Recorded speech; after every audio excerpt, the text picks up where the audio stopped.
Sir अपना परिचय बताइए। पंकज कुमार सिंह, जिला मंत्री, उत्तर प्रदेश माध्यमिक शिक्षक संघ आजमगढ़। सर आज ये आप लोगों के धरने का आज 13वां दिन है, क्या अभी तक कुछ उम्मीद लग रही है आप लोगों को? हमारे जिला विद्यालय निरीक्षक महोदय पूरी तरह भ्रष्टाचार में संलिप्त हैं। वह जो है अपनी जिम्मेदारियों से भागना चाहते हैं, झूठा जवाब देते हैं, किसी भी समस्या का समाधान नहीं करना चाहते हैं। सोचते हैं कि अगर समस्याओं का हम समाधान कर देंगे तो हमारे भ्रष्टाचार में या तो हमें रुपया कमाने में जो है पैसा अमर माफी प्राप्त नहीं कर पाएंगे। नहीं तो आज 13वां दिन है धरने का। हम अध्यापक साथी इतनी भीषण गर्मी में दूर दूर से विद्यालयों से आकर के यहाँ जिला विद्यालय शिक्षक कार्यालय पर अनिश्चितकालीन धरना लगातार दे रहे हैं। बात उसमें कुछ नहीं है, हमने समस्या की सूची इनको उपलब्ध करा दिया, समस्या का समाधान करना है। इनसे हमने यहाँ तक कहा कि अगर हमारी समस्या गलत है, हमें गलत ढंग से अगर धरने पे बैठे हुए हैं तो हम अध्यापकों के ऊपर आप FIR कर दीजिए। लेकिन इनकी हिम्मत नहीं हो पा रही है या नैतिकता इनके अंदर एकदम है नहीं, ये उसका सामना नहीं कर सकते हैं सही चीज़ का, इसलिए भागे भागे फिर रहे हैं। और हमारे जब तक समस्याओं का समाधान नहीं हो जाएगा हमारा अनिश्चितकालीन धरना चलता रहेगा। इस जनपद में श्री कृष्ण गीता इंटर कॉलेज लालगंज है, जहाँ पे गरीब बच्चों को लूटा जा रहा है। वहाँ एक बार फार्म बेचा गया, लगभग हज़ारों फार्म जो है बिका, बच्चों का टेस्ट लिया गया, जो बच्चे फेल हो गए उनका एडमिशन नहीं लिए, ये तो बात ठीक है। लेकिन फिर उन बच्चों को फार्म इसलिए बेचा गया कि फिर बच्चे फार्म खरीदेंगे, फिर जो है पैसा आएगा। 400 बच्चे आए हुए थे इंटर में एडमिशन के लिए, उसमें से केवल 80 बच्चों का एडमिशन लिया गया। 600 बच्चे आए थे 9th में एडमिशन के लिए, उसमें से केवल जो है 60 बच्चों का 200 बच्चों का एडमिशन लिया गया। इस तरह के जो है तमाम जनपद में विद्यालयों पे हो रहा है। जिला विद्यालय निरीक्षक स्मिथ इंटर कॉलेज के सचिव और प्रबंधक से मिले हुए हैं। वित्त एवं एसोसिएट महोदय हमारे वीरेंद्र प्रताप सिंह जी ने अपनी जांच आख्या में लिख करके दिया है कि वहाँ प्रबंधक और सचिव ने लिखित रूप से धन वसूलने का आदेश दिया है, जो शासनादेश का पूरी तरह से उल्लंघन है। वहाँ तत्काल जो है प्राधिकृत नियंत्रक नियुक्त करने के लिए JD महोदय को उनकी अपनी जो है रिपोर्ट भेज दी जानी चाहिए थी। लेकिन वो वहाँ से साठगांठ कर रहे हैं सचिव प्रबंधक से कि हमको अधिक से अधिक कितना पैसा मिल जाए, इसलिए वहाँ जो है अपनी रिपोर्ट प्राधिकृत नियंत्रक नियुक्त करने के लिए नहीं भेज रहे हैं। NPS का पैसा यहाँ आकर के बहुत दिन से हमारे अध्यापकों कर्मचारियों का पड़ा हुआ है। अगर वो पैसा उनके खाते में जाता तो उनका कुछ उसको उस पर जो इंटरेस्ट मिलता, लेकिन खाते में केवल इसलिए पड़ा हुआ है कि वो अध्यापक जब विद्यालय के भाग करके आएंगे पूछेंगे हमारा NPS का पैसा क्यों नहीं गया, तो कुछ उनसे वसूली होगी। यहाँ जो है मानव संपदा पे अपलोड करने के लिए पैसे की वसूली है, यहाँ पर नंबर अलॉट करने के लिए पैसे की वसूली है।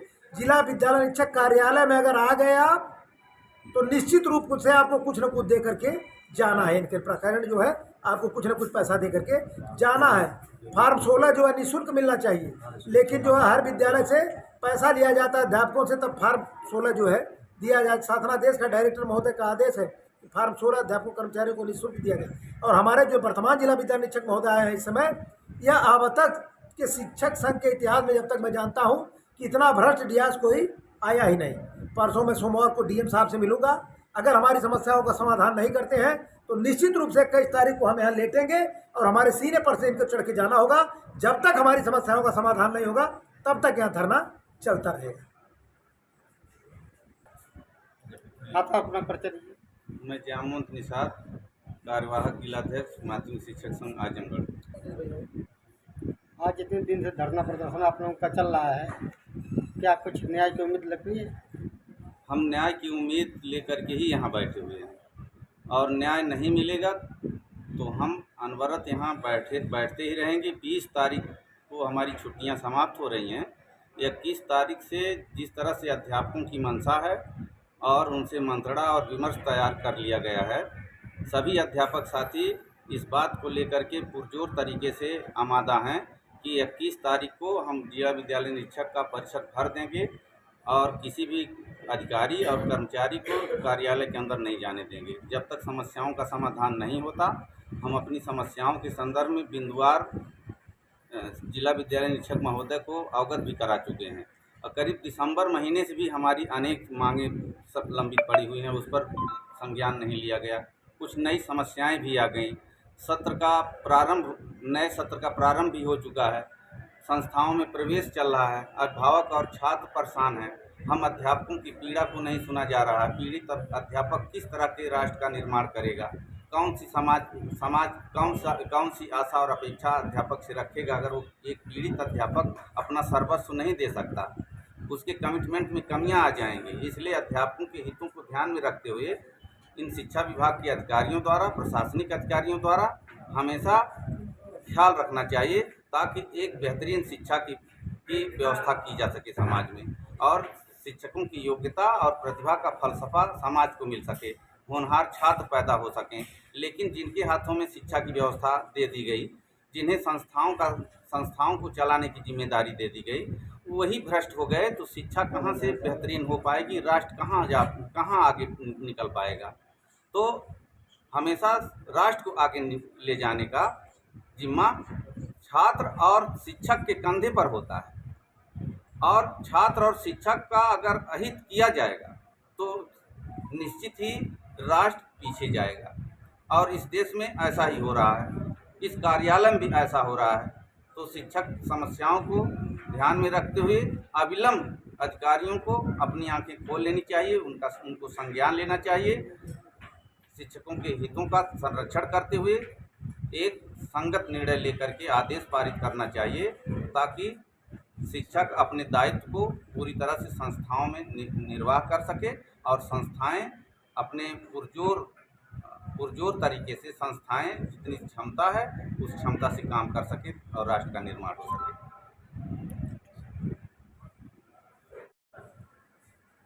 हम 1:30 बजे तक अपनी संस्थाओं में अपने दायित्व का निर्वाह करते हैं। 7:30 बजे से 1:30 तक विद्यालय हमारा चलता है। हम सभी शिक्षक साथी अपने विद्यालय में कर्तव्यों का दायित्व का निर्वाह करने के बाद हम पुनः अपनी समस्याओं को लेकर के छात्र हित को ध्यान में रखते हुए, शिक्षा हित को ध्यान में रखते हुए, संस्था हित को ध्यान में रखते हुए हम इस कार्यालय में आकर के धरने पर बैठ जाते हैं।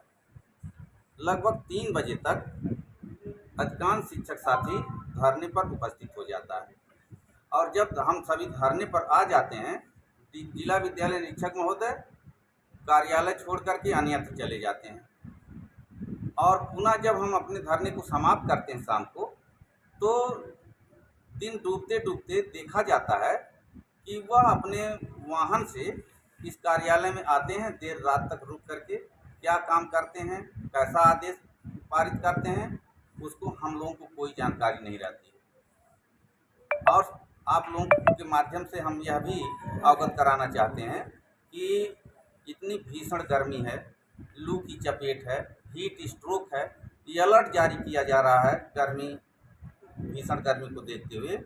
इसके बावजूद भी हम अपने जान को हथेली पर लेकर के विद्यालय तो समय से पहुंचने के दबाव को झेलते हैं, लेकिन हम उस भीषण गर्मी में भी अपने जान को हथेली पर लेकर के इस कार्यालय तक पहुंचते हैं, और एक पखवाड़ा बीतने जा रहा है, हमारी समस्याओं का किसी तरह का निराकरण नहीं हुआ है। यह अपार कष्ट की बात है। ये शिक्षा के प्रति एक साजिश है और समाज को पीछे ढकेलने का काम किया जा रहा है, भ्रष्टाचार को बढ़ावा देने का काम किया जा रहा है। समस्याएं पड़ी रहेंगी तो भ्रष्टाचार के माध्यम से धन आता रहेगा, वसूली होती रहेगी, लूट होती रहेगी। इस तरह का प्रपंच यहाँ चल रहा है। एक अन्य बात भी आप लोगों के माध्यम से मैं देना चाहता हूँ। यदि हमारी मांगें समय से नहीं पूरी की गई तो हम इन समस्याओं को लेकर के जिलाधिकारी महोदय के यहाँ भी जाएंगे, और एक प्रतिनिधि मंडल बना करके जाएंगे, अपने मांग पत्रों के साथ जाएंगे। जिलाधिकारी महोदय को अपनी समस्याओं से अवगत करा करके, और इस कार्यालय में व्याप्त भ्रष्टाचार और कार्यालय में अध्यापकों के प्रति जो उदासीनता बरती जा रही है, इसका भी संज्ञान हम लोग जिलाधिकारी महोदय और अन्य अधिकारियों को देंगे।